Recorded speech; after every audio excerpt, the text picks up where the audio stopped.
नमस्कार विद्यार्थी मित्रांनो, इयत्ता 10वी मधील विज्ञान व तंत्रज्ञान भाग 2 मधील धडा क्रमांक 2 आहे सजीवातील जीवन प्रक्रिया भाग 1 लॉकडाऊन सिरीजमध्ये पुन्हा एकदा आपलं स्वागत. बघा, यातले बरेचसे मुद्दे या वर्षीच्या अभ्यासक्रमासाठी त्यांनी जे आहेत ते वगळलेले आहेत, पण तरी परंतु आपल्याला जे काही मुद्दे बघायचे पुढील त्या मुद्द्यांसाठी या मुद्द्याची उजळणी होणं हे आवश्यक आहे. त्यासाठी आपण या विषयाचा धावता आढावा आपण घेऊ.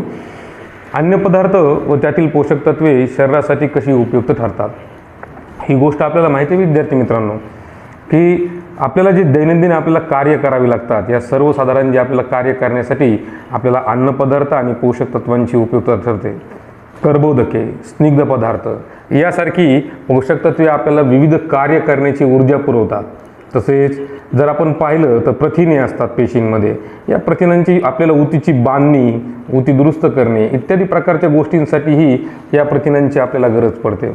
आपण हे पण पाहिलं की अमिनो आम्ल असतील, इतर संप्रेरके असतील किंवा शरीरात आपल्याला टप्प्याटप्प्यानं प्रत्येक या प्रक्रियेमध्ये जी शारीरिक रसायने बनवायची यासाठी सध्या आपल्याला या अन्नपदार्थ आणि पोषक तत्वांची आवश्यकता असते. त्याचबरोबर जीवनसत्वे असतील, खनिजे असतील किंवा शरीराचं संरक्षण असेल, शरीराच्या विविध क्रियांवर आपल्याला नियंत्रण जरी ठेवायचं असेल तरी आपल्याला या गोष्टींची उपयोगिता पडते. आलं लक्षात? तर बघा, आता दुसरा मुद्दा आहे, हे जे अन्नपदार्थ आणि हे पोषक तत्वे आहेत हे तुम्हाला कधी मिळतील? जर तुम्ही संतुलित आहार घेतला तर. मग संतुलित आहार म्हणजे काय? संतुलित आहार म्हणजे अशा प्रकारचा आहार की ज्याच्यामध्ये योग्य प्रकारांचे प्रथिनांची, तुम्हाला जीवनसत्वांची असेल, खनिजांची असेल इत्यादींचं प्रमाण तुमच्या शरीरासाठी भेटतं. आता हे भेटल्यामुळे होतं काय? शरीराची वाढ योग्य होते, रोगप्रतिकारक क्षमता चांगल्या प्रकारे आपल्याला मिळते, संतुलित आहारामधून आपल्याला ऊर्जा मिळते, त्यामुळे आपल्या शरीराचं काय होतं? कार्यक्षमता वाढते. त्याचबरोबर आपल्याला होतं काय की अजून त्यातून शारीरिक मजबूती मिळते, मानसिक आरोग्य आपलं इत्यादी इत्यादी गोष्टी आपल्याला ह्या चांगल्या ह्यातून मिळतात.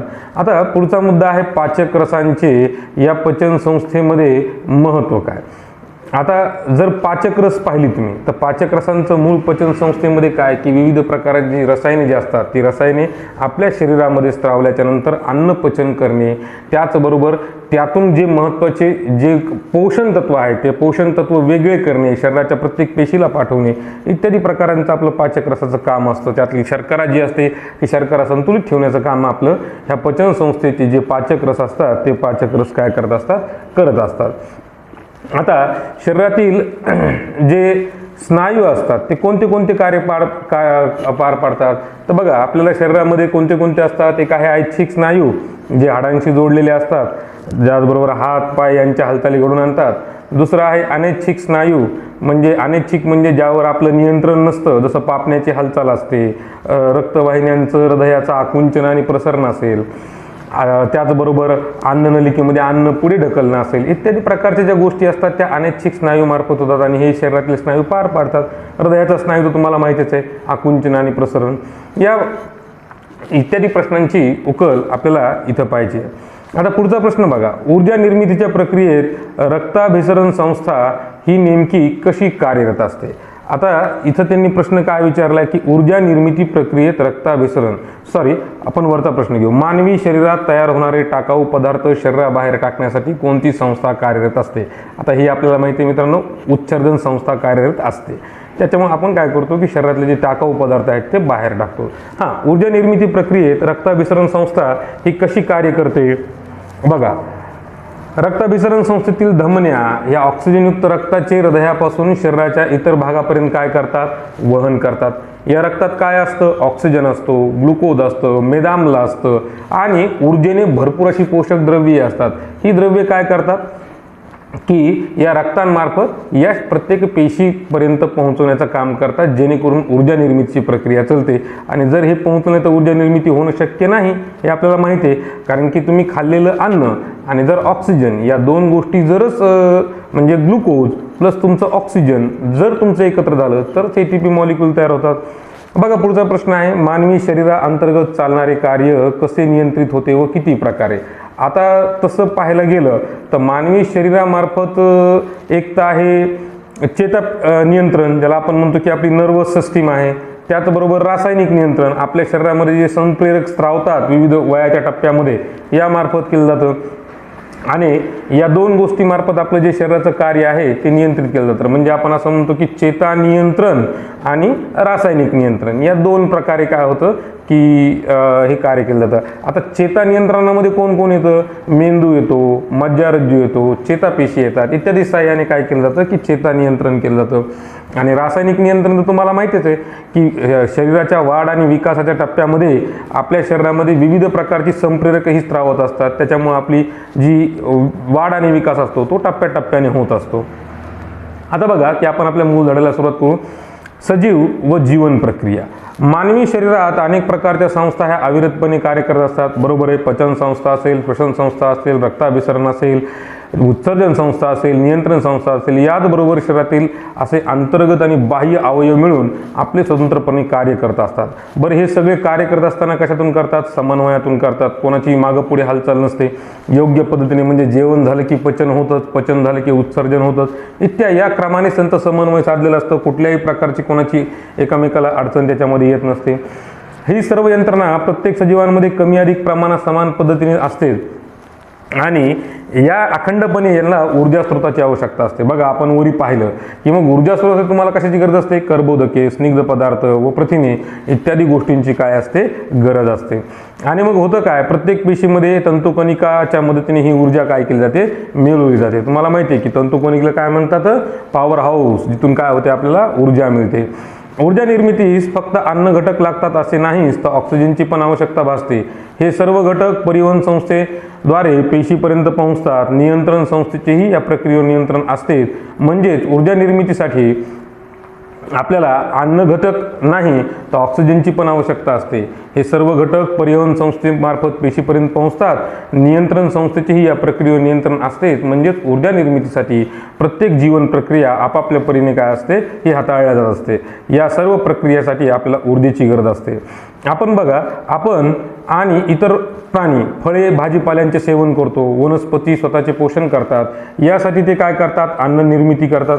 काही अन्न ते स्वतः वापरतात आणि उरलेले जे वनस्पती असतात ते अन्न फळे, पाने, खोड, मूळ यामध्ये साठवून ठेवतात. या सर्व वनस्पती जन्य पदार्थाचे सेवन करून पोषक द्रव्ये म्हणजे कर्बोदके, प्रथिने, स्निग्ध पदार्थ, जीवनसत्वे यातून आपण मिळवतो आणि यासाठीच आपण हे या प्रकारचे अन्न पदार्थ खात असतो. तर त्यांनी प्रश्न केले, यासाठी आपण कोणत्या कोणत्या प्रकारचे अन्न पदार्थ खात असतो? तर आपण दूध आहे, फळ आहे, गूळ, साखर, भाजीपाला, गहू, मका, नाचणी, ज्वारी, तांदूळ यासारखे आपण मध, बटाटे, रताळी, मिठाई यासारखे आपण काय करत असतो? ही फळे पदार्थ खातो. तर यातून आपल्याला कर्बोदके मिळतात. कर्बोदकांमधून आपल्याला पर किलो कॅलरी ग्राम एवढी ऊर्जा आपल्याला तिथून नेमकी मिळत असते. आता बघा, इथं त्यांनी काही प्रश्न विचारलेत. अनेक खेळांमध्ये काय होतं की खेळ खेळताना वेळ मध्यंतर घेऊन काही पदार्थाचे हे सेवन करतात. कोण? खेळाडू. मग हे खेळाडू असे कोणते पदार्थ घेत असावे? आता बघा की तुमच्या असं लक्षात येईल की ऊर्जेसाठी कशाची गरज असते? आपल्याला कर्बोदकाची आणि प्रथिनांची आवश्यकता असते. मग निश्चित ते कोणत्या प्रकारचं पदार्थ घेत असतील की ज्याच्यामध्ये प्रथिन आणि कर्बोदक आहे. जसं उदाहरणार्थ केळी. केळी खाल्ल्याने काय होते? आपल्याला पटकन कर्बोदके आणि प्रथिने मिळतात. त्यामुळे खेळाडू काय होतात? उत्साहित होतात आणि उत्साहित होऊन त्यांना काय होते? पुन्हा त्यांना ती मदत आपल्याला ती मिळते, ती त्यांना खेळण्यासाठी. लक्षात आलं असेल तुमच्या. बरोबर आहे. पुढचं काय? श्वसन म्हणजे काय आणि श्वसनाची प्रक्रिया कशी घडते? बघा, श्वसन म्हणजे काय आणि श्वसनाची प्रक्रिया कशी घडते. आता बघा की ज्यावेळेस तुम्ही अन्न तुमच्या शरीरामध्ये घेता, अन्न घेतल्याच्या नंतर तुम्ही त्याच्यासोबत काय करता की श्वास घेता. म्हणजे श्वास घेतल्याच्या नंतर त्यातून काय होते? ऊर्जा निर्मितीची प्रक्रिया होते आणि यालाच आपण काय म्हणतो? श्वसन असं म्हणतो. श्वसनाचे दोन प्रकार असतात. एक आहे अंतःश्वसन आणि दुसरं आहे बाह्य श्वसन. याच्यामध्ये होतं काय? वातावरणातील हवा म्हणजे ऑक्सिजन काय होतो? हा फुफ्फुसामध्ये शिरतो. फुफ्फुसामध्ये शिरल्याच्या नंतर कार्बन डायऑक्साईड काय होतो? बाहेर पडतो. आता इथं होतं काय? नाकावाटे ज्यावेळेस तुम्ही ऑक्सिजन घेता तो ऑक्सिजन काय होतो की तो लो म्हणजे ज्याला आपण म्हणतो की लाल रक्त ज्या पेशी आहेत त्या ज्याच्यामध्ये लोह तत्व असतं त्याच्याद्वारे काय करतात? ऑक्सिजन हा पेशीपर्यंत पोहोचवला जातो. तिथं तंतुकणिका ह्या पेशी ऑक्सिजन घेतात आणि ATP मॉलिक्यूलची काय करतात? निर्मिती करतात. म्हणजे श्वसनाच्या वेळी आपण जो वायू शरीरामध्ये घेतो त्यावेळेस ऑक्सिजन हा ऊर्जा निर्मिती करता वापरला जातो. जर ऑक्सिजन भेटलाच नाही तर ऊर्जा निर्मिती होणं शक्य नाही.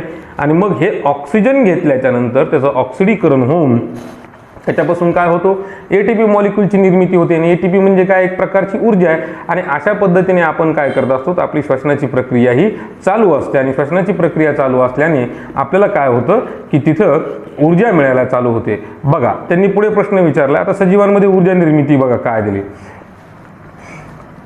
शेजारील आकृतीत काय नाव देता येईल सांगा बरं. आता तुमच्या लक्षात येते का आकृती ही काय आहे नेमकी. बघा ही आकृती आहे, इथं काय येईल नाक, इथं काय येईल मुख. हे काय, याला काय म्हणतात, स्वरयंत्र म्हणतात. बरोबर आहे. याला काय म्हणतात, तुमची श्वसनिका. हे झालं तुमचं श्वासपटल, हे झालं तुमचा वायुकोश, त्याचबरोबर ही झाली तुमची श्वासनलिका, दिसायली ना तुम्हाला. आणि हे काय झालं तुमचं फुफ्फुस. आता बघा ह्या आकृतीचं निरीक्षण केल्यानंतर आपल्याला काय लक्षात येतं, सजीवांमध्ये आता ही ऊर्जा निर्मिती आपल्याला बघायची. सजीवांमध्ये श्वसन हे शरीर स्तर आणि पेशी स्तर या दोन स्तरावर होते. आत्ताच आपण असं पाहिलं. शरीर स्तरावर होणाऱ्या श्वसनास ऑक्सिजन आणि कार्बन डायऑक्साईडची देवाणघेवाण होते. म्हणजे इथून ऑक्सिजन घेणे आणि फुफ्फुसातून ऑक्सिजन CO2 वायू काय करणे, कार्बन डायऑक्साईड वायू बाहेर टाकणे. आणि मग ज्यावेळेस तुम्ही ऑक्सिजनमध्ये घेतात, म्हणजे जसं तुम्हाला मी मग सांगितलेलं, अन्न पदार्थाचे केलेले सेवन आणि श्वसनाद्वारे घेतलेला ऑक्सिजन या दोन गोष्टी तुमच्या शरीरात जर एकत्र गेल्या तर तुमच्या शरीरामध्ये काय होते, ऊर्जेची म्हणजेच ATP मॉलिक्यूलची निर्मिती होते. बघा सांगा पाहू. आता जसं मी तुम्हाला अन्न पदार्थ असं म्हणतोय, अन्न पदार्थ आपण काय म्हणतो, आठवीला पाहिलं आपण ग्लुकोज.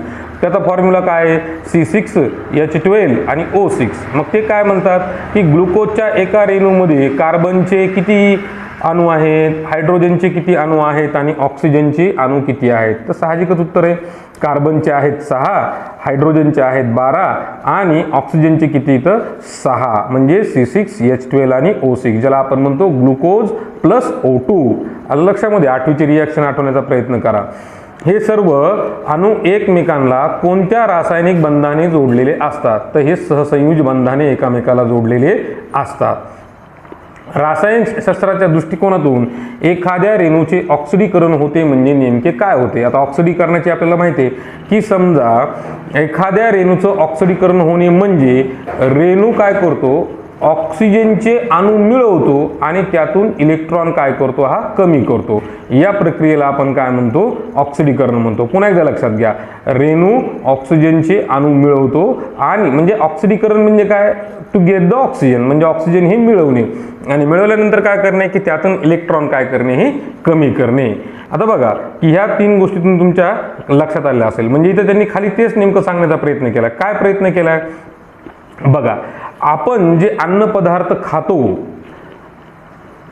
त्यातील प्रामुख्याने कर्बोदकांचा उपयोग मुख्यत्वे दररोज आवश्यक असणारी ऊर्जा मिळवण्यासाठी केला जातो. आता हे तुम्हाला मी आत्ताच सांगितले. ही ऊर्जा ATPच्या स्वरूपात मिळवली जाते. त्यासाठी पेशीमध्ये ग्लुकोजचे व कर्बोदकांचे टप्प्याटप्प्याने ऑक्सिडीकरण होते. ऑक्सिडीकरण म्हणजे काय, ऑक्सिजनचे रेणू घेणे. यालाच आपण पेशी स्तरावरील श्वसन म्हणतो. म्हणजे इथं आता तुम्ही जर पाहिलं तर हे झालं शरीर स्तर, O2 घेणे आणि CO2 बाहेर टाकणे. पण पेशीस्तर म्हणजे काय, पेशीस्तर म्हणजे ज्याच्यामध्ये आवश्यक असणारी ऊर्जा निर्मितीसाठी या अन्न पदार्थांना खाल्ल्यानंतर आपल्याला जी ऊर्जा पाहिजे ती ऊर्जा निर्मिती करणे. मग त्या ऊर्जा निर्मितीसाठी काय केलं जातं, ऑक्सिडीकरण केलं जातं. ऑक्सिडीकरण काय करतं, हा कार्बन काय करतो, ग्लुकोज हा ऑक्सिजन काय करतो, तो घेतो. लक्षात घ्या.